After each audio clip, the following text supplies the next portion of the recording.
하박국 1장 1절부터 11절까지 말씀 찾으신 줄 알고 제가 봉독해 드리겠습니다. 선지자 하박국이 묵시로 받은 경고라. 여호와여, 내가 부르짖어도 주께서 듣지 아니하시니 어느 때까지리까? 내가 강포로 말미암아 외쳐도 주께서 구원하지 아니하시나이다. 어찌하여 내게 죄악을 보게 하시며 패역을 눈으로 보게 하시나이까? 겁탈과 강포가 내 앞에 있고 변론과 분쟁이 일어났나이다.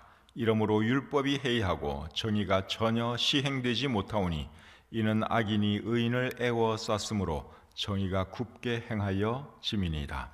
여호와께서 이르시되 너희는 여러 나라를 보고 또 보고 놀라고 또 놀랄지어다. 너희의 생전에 내가 한 가지 일을 행할 것이라. 누가 너희에게 말할지라도 너희가 믿지 아니하리라. 보라, 내가 사납고 성급한 백성 곧 땅이 넓은 곳으로 다니며 자기의 소유가 아닌 거처들을 점령하는 갈대아 사람을 일으켰나니 그들은 두렵고 무서우며 당당함과 위엄이 자기들에게서 나오며 그들의 군마는 표범보다 빠르고 저녁 이리보다 사나우며 그들의 마병은 먼 곳에서부터 빨리 달려오는 마병이라. 마치 먹이를 움키려 하는 독수리의 나름과 같으니라. 그들은 다 강포를 행하러 오는데 앞을 향하여 나아가며 사람을 사로잡아 모으기를 모래같이 많이 할 것이요 왕들을 멸시하며 방백을 조소하며 모든 견고한 성들을 비웃고 흉벽을 쌓아 그것을 점령할 것이라. 그들은 자기들의 힘을 자기들의 신으로 삼는 자들이라. 이에 바람같이 급히 몰아 지나치게 행하여 범죄하리라. 아멘. 하박국 1장 1절부터 11절까지 말씀 읽었습니다. 오늘은 정의는 어디에 있습니까? 이런 제목을 가지고 말씀 전하기를 원합니다. 하박국 하면 떠오르는 성경 구절들이 몇 구절 있는데 어떤 구절들이 생각나십니까? 하박국 하면 생각나는 구절이 하박국 3장 17절 18절 말씀이 생각나죠. 비록 무화과 나무가 무성하지 못하며 포도나무에 열매가 없으며 감람나무에 소출이 없으며 밭에 먹을 것이 없으며 우리의 양이 없으며 외양간에 소가 없을지라도 나는 여호와로 말미암아 즐거워하며 나의 구원의 하나님으로 말미암아 기뻐하리로다. 여러분 많이 들은 말씀이죠. 이 말씀이 하박국에 나오는 말씀입니다. 또 하박국의 유명한 말씀이 뭔가 하면 3장 2절 말씀도 꽤 유명합니다. 3장 2절 중반절 읽겠습니다. 여호와여, 주는 주의 일을 이 수년 내에 부응하게 하옵소서. 이 수년 내에 나타내시옵소서. 진노 중에라도 긍휼을 잊지 마옵소서. 이 말씀도 들어보셨죠? 하박국에 나오는 말씀이에요. 그리고 2장 14절 말씀도 여러분 들어보셨을 겁니다. 이는 물이 바다를 덮음같이 여호와의 영광을 인정하는 것이 세상에 가득함이니라. 들어보셨죠? 그런데 하박국에서 제일 유명한 구절은 지금 읽은 이 말씀이 아니에요. 하박국에서 제일 유명한 말씀은 하박국 2장 4절입니다. 하박국 2장 4절에 보시면 중간에 의인은 그의 믿음으로 말미암아 살리라. 들어보셨죠? 하박국에서 제일 유명한 말씀은 하박국 2장 4절입니다. 하박국 2장 4절 말씀은 로마서, 갈라디아서, 히브리서에서 인용되고 있습니다. 그 정도로 유명한 말씀입니다. 하박국은 하박국 선지자가 기록을 했는데 하박국 선지자에 대해서는 알려진 것이 그렇게 많지 않습니다. 하박국이라고 하는 이름은 그냥 하박국서에만 나옵니다. 1장 1절 보시면 선지자 하박국이 묵시로 받은 경고라. 여기 하박국 선지자에 대한 언급이 나오고 그 다음에 3장 1절을 보시면 시가 온 옷에 맞춘 선지자 하박국의 기도라. 여기도 하박국 선지자의 이름이 나오죠. 딱 2번 나옵니다. 그렇기 때문에 하박국 선지자에 대해서는 이 사람이 선지자였다는 거, 그거 외에는 우리가 아는 것이 없습니다. 그런데 하박국서의 내용을 잘 보면 하박국이 언제 하나님의 말씀을 들었는지 그것을 우리가 대충 짐작할 수 있는 그런 말씀들이 나옵니다. 언제 하박국이 하나님의 말씀을 듣고 이 하박국서를 기록했는가 하면 바벨론이 유다를 침공하기 직전에 그렇게 했다고 생각을 합니다. 하박국서를 읽어보면 오늘 이 본문을 보면 이제 그런 것이 나타나 있습니다. 바벨론은 세 차례에 걸쳐 유다를 침공했는데 첫 번째로 침공했을 때는 기원전 몇 년일까요? 기원전 605년입니다. 두 번째로 침공했을 때는 기원전 597년이고 그리고 세 번째로 침공했을 때는 기원전 586년입니다. 세 번째 침공 때 유다가 바벨론에 의해서 완전히 멸망을 당하지요. 그런데 바벨론이 유다를 첫 번째로 침공했을 때 유다의 왕이 누구였는가 하면 여호야김이었습니다. 그래서 이 하박국 선지자는 여호야김 왕 때 하나님의 말씀을 받아서 이 하박국서를 기록한 것이라고 많은 학자들이 그렇게 생각을 합니다. 여호야김 왕 때 유다의 상태가 어떠했는가 하는 것은 예레미야 22장 13절부터 19절에 잘 나타나 있습니다. 예레미야 22장 13절부터 19절 말씀을 제가 한번 읽어드리겠습니다. 여호야김 왕 때, 그러니까 첫 번째로 바벨론이 유다를 침공했을 때 그때가 605년이고 그때 왕이 여호야김이에요. 그때 유다의 상태가 어떠했는지 이제 이 말씀을 여러분들이 한번 들어보시면 알 수 있습니다.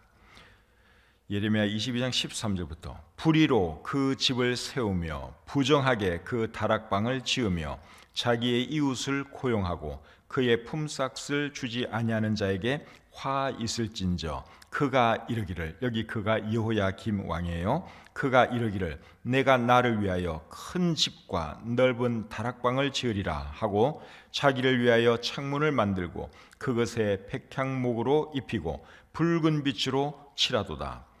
내가, 여기 너도 이제 여호야김 왕이에요. 하나님께서 하시는 말씀이에요.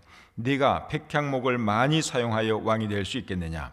내 아버지가 먹거나 마시지 아니하였으며 정의와 공의를 행하지 아니하였느냐? 그때에 그가 형통하였었느니라. 여기 너는 여호야김 왕이고 너의 아버지는 여호야김의 아버지인데 여호야김 왕의 아버지가 누구였는가 하면 유다의 왕들 중에서 가장 훌륭한 왕이었던 요시야 왕이었습니다. 아버지는 정말 훌륭한 왕이었는데 그의 아들 여호야김은 나쁜 왕이었습니다. 내 아버지가 먹거나 마시지 아니하였으며 정의와 공의를 행하지 아니하였느냐? 그때에 그가 형통하였었느니라. 그는 가난한 자와 궁핍한 자를 변호하고 형통하였나니 이것이 나를 알미 아니냐? 여호와의 말씀이니라. 그러나 내 두 눈과, 여기 너도 여호야김이에요. 내 두 눈과 마음은 탐욕과 무죄한 피를 흘림과 압박과 포악을 행하려 할 뿐이니라. 그러므로 여호와께서 유다의 왕 요시야의 아들 여호야김에 대하여 이와 같이 말씀하시니라.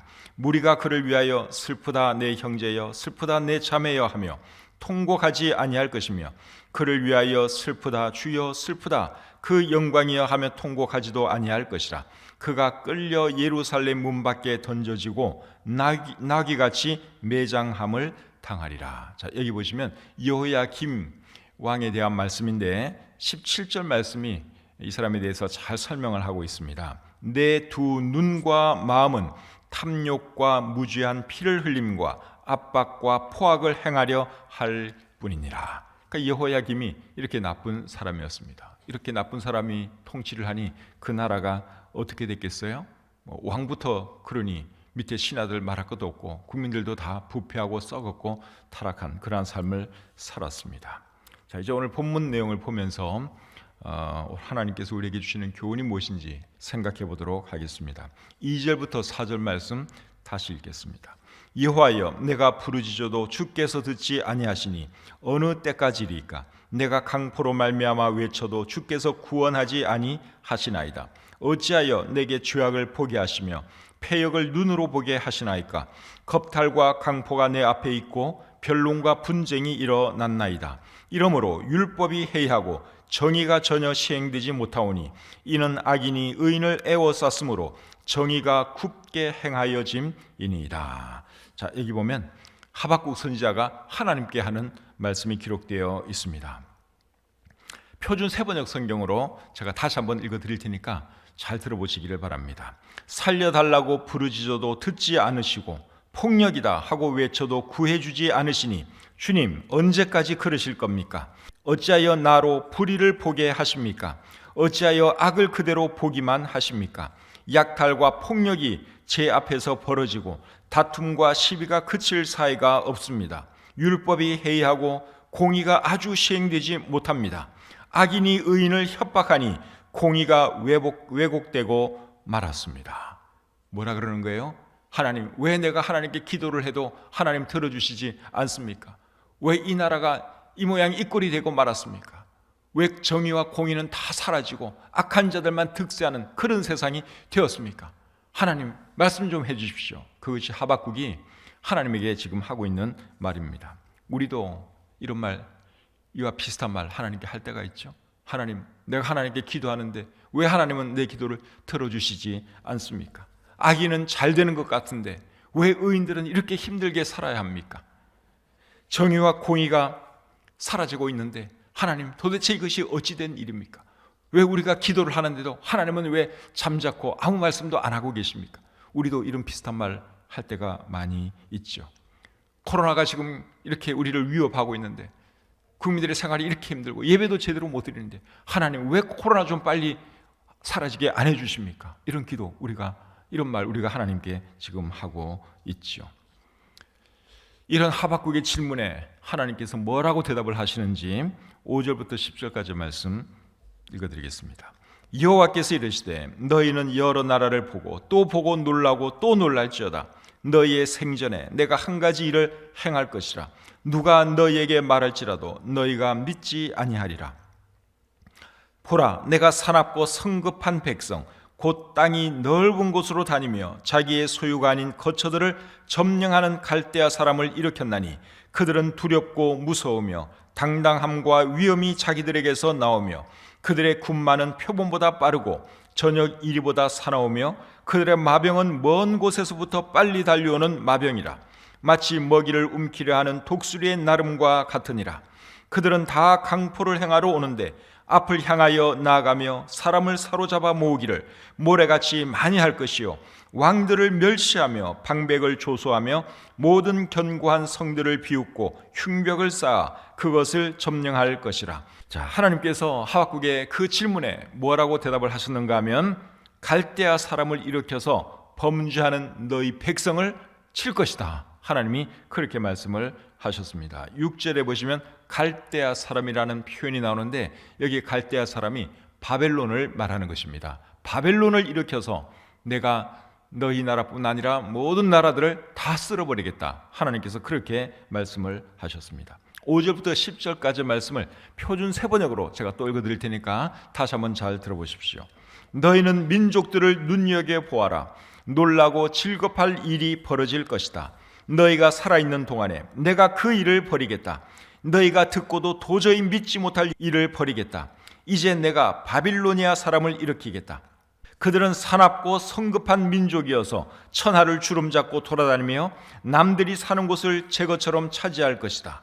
그들은 두렵고 무서운 백성이다. 자기들이 하는 것만이 정의라고 생각하고 자기들의 권위만을 내세우는 자들이다. 그들이 부리는 말은 표범보다 날쌔고 해걸음에 나타나는 굶주린 늑대보다도 사납다. 그들의 기병은 쏜살같이 달린다. 먼 곳에서 그렇게 달려온다. 먹이를 덮치는 독수리처럼 날쌔게 날아온다. 그들은 폭력을 휘두르러 오는데 폭력을 앞세우고 와서 포로를 모래알처럼 많이 사로잡아 갈 것이다. 그들은 왕들을 업신여기고 통치자들을 비웃을 것이다. 견고한 성도 모두 우습게 여기고 흙 언덕을 쌓아서 그 성들을 점령할 것이다. 표준 세번역 성경이 이야기가 훨씬 더 쉽죠. 결국 바빌론을 일으켜서 그들의 왕들을 참 사로잡을 것이고 백성들을 끌고 갈 것이고 성들을 무너뜨릴 것이다. 그런 말씀을 하나님께서 하셨죠.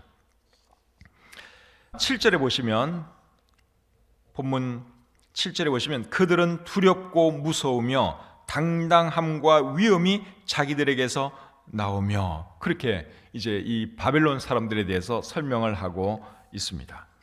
표준 세번역 성경으로 7절 말씀을 다시 한번 읽어드리겠습니다. 그들은 두렵고 무서운 백성이다. 자기들이 하는 것만이 정의라고 생각하고 자기들의 권위만을 내세우는 자들이다. 우리말 성경으로 또 읽어드리겠습니다. 그들은 두렵고 무서운 사람들이다. 그들에게 정의와 권위는 그들 마음대로다. 그러니까 이 사람들은 참 많은 나라들을 점령하고 또 폭력을 행하고 사람들을 죽이고 하면서도 그것이 자기네들의 정의라는 것입니다. 자기네들이 하는 것은 다 옳다고 믿는 사람들이라는 거예요. 그런데 이 바벨론은 또 결국 어떻게 되느냐? 그들의 죄악 때문에 멸망할 것이라고 하나님이 말씀해 주셨습니다. 11절 말씀 보겠습니다. 그들은 자기들의 힘을 자기들의 신으로 삼는 자들이라. 이에 바람같이 급히 몰아 지나치게 행하여 범죄하리라. 11절 말씀을 표준 세번역은 조금 다르게 번역을 했는데 이렇게 번역하고 있습니다.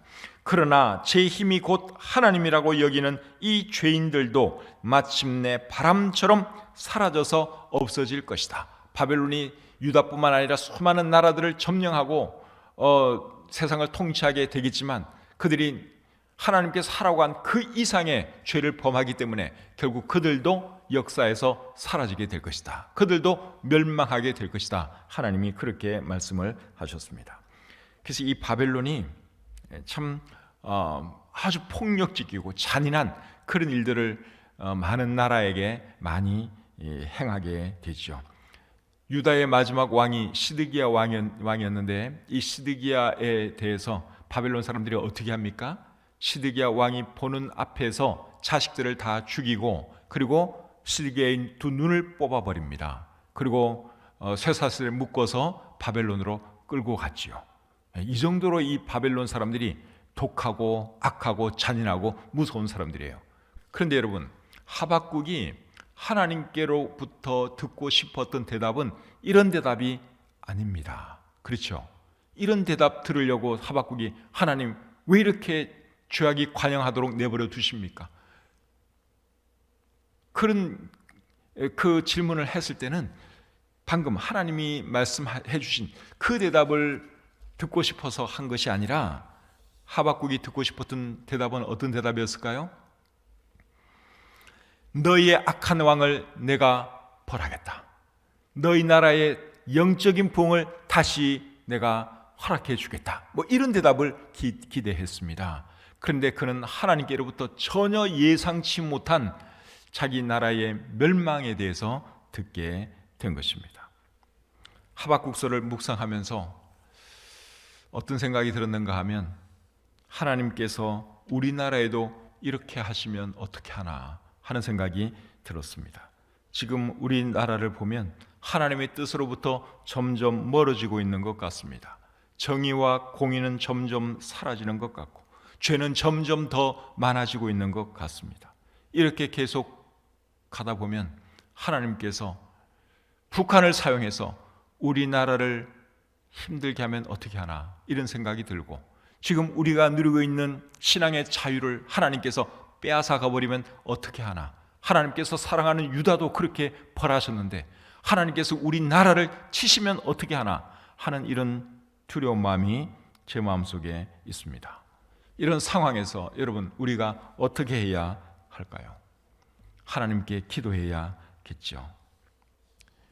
우리 나라를 위해서 기도해야 합니다. 그리고 교회와 그리스도인들을 위해서 기도해야 합니다.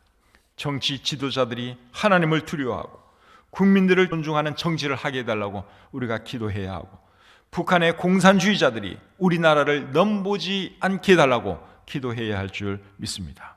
그리고 국민들이 하나님을 두려워하면서 바르게 살도록 기도해야 하고 지도자를 잘 뽑을 수 있도록 기도해야 할 줄 믿습니다. 그리고 교회와 그리스도인들을 위해서도 기도해야 하는데 이 나라의 미래와 희망이 저는 교회와 그리스도인들에게 있다고 믿습니다. 이 나라가 잘 되려면 교회가 잘 돼야 하고 그리스도인들이 잘 돼야 하는 것이죠. 어떻게 하면 교회가 잘 되고 그리스도인들이 잘 될 수 있을까요?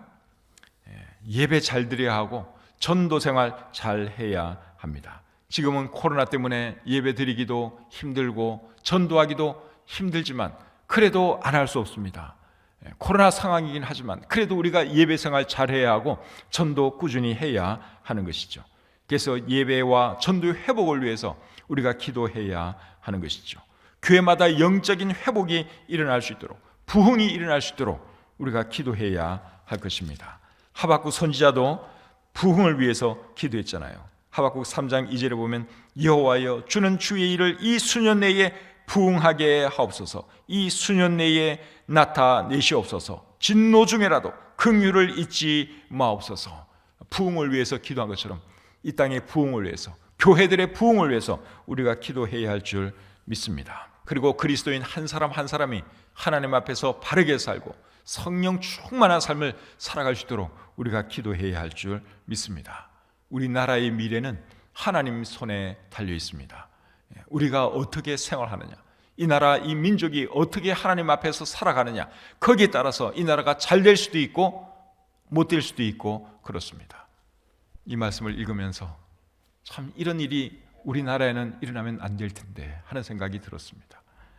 그런 일이 절대로 일어나지 않도록 오늘 이 아침에 우리나라를 위해서 다시 한번 뜨겁게 기도하고, 교회들의 회복과 부흥을 위해서 기도하고, 이 땅의 성도들을 위해서 기도하고, 이 나라 대통령과 지도자들을 위해서도 기도하는 그런 아침이 되었으면 합니다. 다 함께 기도하겠습니다. 하나님 아버지, 은혜와 사랑을 감사합니다. 하박국 선지자를 통해서 귀한 말씀 기록해 주셨는데 또 이 말씀을 통해서 우리의 현실을 보게 되고 우리 나라의 미래를 생각하지 아니할 수가 없습니다. 하나님, 우리나라를 주님 손에 의탁하오니 불쌍히 여겨주시고 버리지 마시고 주님 오실 때까지 자유민주주의 국가로서 참 신앙의 자유가 있고 마음껏 주님을 예배하고 마음껏 복음 전할 수 있는 그런 나라가 되게 해 주시옵소서. 이 나라의 장래는 교회에게 있고 우리 그리스도인들에게 달려있는 것을 믿습니다. 하나님, 소돔 성에 의인 10명이 없어서 결국 망한 것을 우리가 잘 압니다. 하나님, 우리가 대한민국에 10명 의인이 되게 해 주시옵소서. 교회들이 다시 살아날 수 있도록 도와주시고 예배가 회복되게 해주시고 교회마다 영적인 부흥이 찾아오시도록 하나님 도와주시옵소서. 또 그 일에 우리 교회가 귀하게 쓰임받기를 원합니다. 하나님께서 이 지역에 우리 교회를 심어주셨으니 갈매 지역의 영적인 부흥을 위해서 우리가 더 열심히 전도하시도록 도와주시고 더 강력하게 하나님의 말씀을 선포하는 그런 교회가 되게 해 주시옵소서. 하나님 아버지, 다시 한번 우리나라를 위해서 간절히 기도하오니 이 나라를 버리지 마시고 주님 오실 때까지 자유민주주의 체제가 지속될 수 있도록 도와주시고 마음껏 예배하고 마음껏 전도하는 그런 나라 되게 해 주시옵소서. 오늘 하루의 삶을 주님께 의탁합니다. 우리 사랑하는 성도님들 힘든 가운데 지금 생활하고 있는데 불쌍히 여겨주시고 참 경제적으로 어려운 분들 또 건강이 좋지 못해 힘들어하는 분들 하나님 은혜와 긍휼을 베풀어 주시옵소서. 이어지는 기도 시간을 주님께 의탁하오며 오늘 하루의 모든 생활 주님께 맡겨드리오며 우리를 사랑하시는 예수님의 이름으로 기도드립니다. 아멘.